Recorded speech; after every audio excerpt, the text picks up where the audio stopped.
Yo, everyday superpower where you learn about body language, relationships, psychology, biology, blah blah blah blah. Two links down in the description, yeah? One of them will take you through to the playlist I have composed of my own non-verbal catalogue. You'll learn how to read people from A to B by running through that playlist as many times as you can do.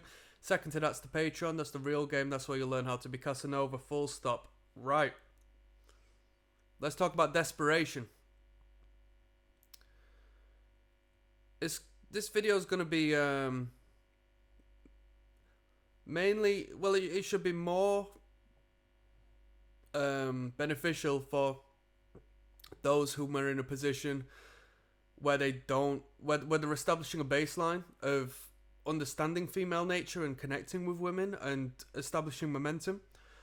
Although it would be a good recap for those whom are half decent with women and might not necessarily need to talk about being desperate, because it might not necessarily hold any weight in their own personal life at this point. But I've been desperate. I've been misunderstanding of females. When I was a teenager and so forth, I was naive. I don't know about you, but I was very naive. I wasn't naturally, right? I've never been extroverted, but naturally, I've had some degree of mystique and charisma that has garnered me attention from a certain niche of women up all the way up until this day. So I've never done too bad with women, but there was definitely a spot when I was around, I can't really tell you too much, maybe around 17 years old, 20, 21 years old. That was a tough period for me as far as relationships were concerned, because I didn't know how to navigate, I didn't know how to communicate, and I think generally speaking, it's a hard time for boys, if not men, through that period, because, you know, women are getting way, way, way better options dating up at that point. The difference that can be between a teenage boy and a man in his 20s is tenfold. So it becomes very troublesome at that point. And I didn't know how to speak to women, and in doing so, I would just come off so funny. I'd go on my dating apps and whatnot. I was flying on Tinder at the time, and it just wasn't consistent. The results weren't coming through. I didn't know how to get from A to B, and I was getting blanked off. I was getting shut down. I was speaking to girls out of the blue in such a way that it was no wonder whatsoever that they wouldn't go further and come out with me. Much easier to just rid of me, because I was coming across as desperate, right? And I'm going to put this from two perspectives, because I'm at a position now, and I hope you take this to some degrees of inspiration, motivation, right? Things do change the older you get, especially as you establish some compounding of interest on the information and the application of your knowledge within this, dating realm is concerned. As long as you continue learning and having a free-thinking, forward-facing perspective on things, looking through the eyes of others as opposed to your own, things do get better, especially as you get older as a man. And I'm experiencing currently, which has made me do this video, I've seen a back to front. Now I'm seeing desperation come from the women. So I can see through the eyes of that woman to a degree. Not through the exact same eyes, but through some, parallel. When you don't have but you want,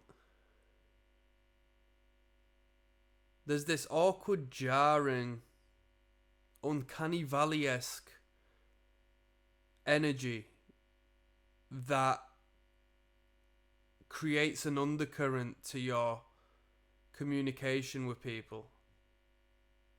Do you know when somebody wants to ask you for something? Somebody wants to ask you, can I have a lift back home? Or somebody wants to ask you for money. They'll come up and talk to you, and you know that there's a ulterior motive. You listen to them and they'll make you feel uncomfortable. You can't have casual conversation because you're just waiting for the bomb to get dropped. You know? And it's the same when you are trying to establish some sort of sexual growth in a communication with a woman and you're just being desperate. Let alone if you're being overt and just sort of being forward, full attack. And I did it last video I spoke on. I got lucky. I say lucky. It's never luck, is it? But let's say we got luckier only this weekend. And speaking to this woman, she says, you were different because all of the other men on these dating apps were just overtly sexual, but you actually showed some degree of interest and communicated in the realms of actual, I'm not going to say intelligent because that's not me, but some, actual thought-provoking conversation. You actually stimulated my imagination, right? Perfect. And as opposed to being overtly sexual, I was not sexual, and I got the result everybody else wanted through actually engaging in a deeper level of communication. Just through text, don't get me wrong, but it was what it was. The desperate people didn't do much. Now let's talk about me. Women popping up. Oh, I need to see you, I need to do this and that. Oh, I'm obsessing over you, this and that. When I don't respond for like half a day and they're blowing my phone up, it's repulsive. It's repulsive, and I start to see it through the eyes of the woman when they perceive the man in this way. And imagine if like, you know what it's like for men. You know what it's like. If not their nature, you know what it's like as far as the dating market is concerned. Women get the pick, women choose, right? Men have got to just fight and fight and fight, and let's say 75% of the crowd is just overtly, if not indirectly and sneakily, sort of trying to get in the pants of this woman.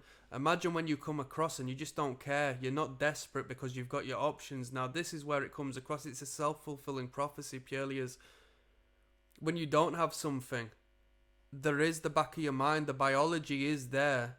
Your need for procreation, it does exist, and it might push you into a space where you might not even be aware of it because you're trying to shut it down, but your body language first and foremost is going to be expressing it. You're going to be communicating in this jarring way, which is going to set off the intuition of that woman, that survival mechanism.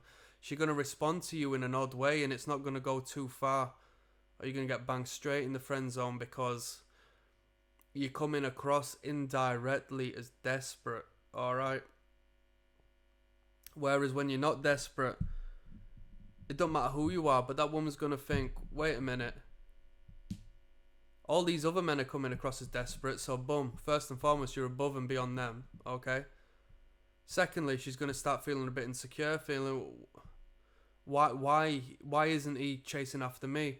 Now she's going to start chasing after you to confirm her own self-beliefs, her egocentric belief. She's going to start pursuing after you. Have you seen how the tables have turned? Now this is the position you want to be, because now given you give her what she wants and you start engaging in this flirtatious manner, she's going to be inclined to think that she's got what she wanted by getting a reaction from you. That's a deep game. Have you seen where this is going? So now you actually fulfill her fantasy by giving her what you wanted all along. But you just had so many options and were so self-aware of your own value and worth. And this doesn't come through delusion. This comes from actual value and worth. If you are actually building something, if you are seeing results, if you are consistent and establishing numerics and results and building this genuine understanding of what you are capable of in comparison to the woman who doesn't work like you. let's be real, she does not work like you. She doesn't have the drive, the ambition like you do. The man and woman is different, right? And you're emphasizing and highlighting your masculine way by pushing on forward and getting in the trenches with that ambition and drive and making the sacrifices and dealing with the heartbreak and chipping your sculpted self, the marble. What is that quote? You are both the sculptor and the marble. It's a painful process to create oneself. Not many people are doing that. When you start to do that and establish that momentum, then what does it matter what anybody else thinks? What does it matter what you think you are because you're skinny and you wear makeup? That's nothing compared to what I go through on a day-to-day basis. You're not worth anything near as much as I am. And when you start to have that genuine understanding, not a belief. It's not a belief, it's not a perspective, it's not a... you've not created this falsified perspective and reality. It's the truth. Then you start to see how people start to chase you and things are different. You're not desperate no more. You're not desperate no more. And let's believe it, right? If you're in that position but women aren't necessarily coming after you at this point, you're still not getting too lucky with it, just keep things moving. Know that you're on the right path. Because I speak in regards to myself, yeah? I speak in regards to myself. Honestly. I don't need to consider too much gaming right about now.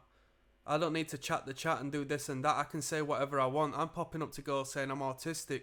I'm popping up to girls saying I'm an incel. These are the comments, the statements I make and laugh about with my friends. Because who's getting away doing that, given that that's the genuine reality? Who's getting away doing that, saying these stupid things? I don't have to paint myself in a good light.